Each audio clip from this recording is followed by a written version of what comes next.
কি হয় যখন দুই মহাশক্তি শিব আর মহাকালী নৃত্য যুদ্ধের জন্য একে অপরকে চ্যালেঞ্জ করেন? হাজার হাজার বছর আগে তামিলনাড়ুর থিল্লাই বনের মধ্যে দেবী মহাকালীর রাজ্য ছিল। তিনি ওই স্থানের রক্ষক ছিলেন, আর মা কালীর নিজের নৃত্যের প্রতি এত অহংকার ছিল যে কাউকে তিনি সেখানে নৃত্য করার অনুমতি দিতেন না।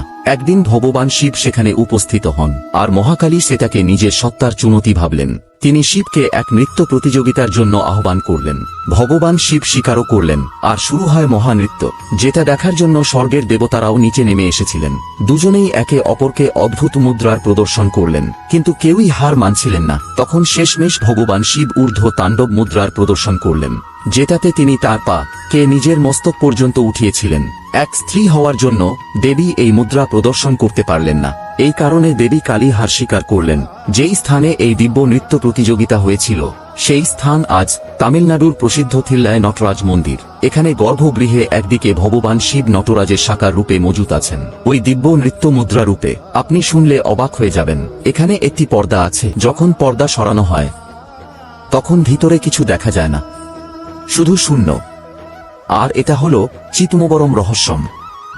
মানা হয় যে এটি ভগবান শিবের নিরাকার রূপ, যেখানে অদৃশ্য রূপে নিরন্তর নিজের আনন্দে তাণ্ডব করেন। একই মন্দিরে ভগবানের দুই রূপ, একটি যেটা চোখে দেখা যায়, আর দ্বিতীয়টি হলো যেটাকে অনুভব করা যায়। ভগবান শিবের সমস্ত ভক্তগণ এই চ্যানেলটিকে লাইক ও কমেন্টে হর হর মহাদেব অবশ্যই লিখবেন।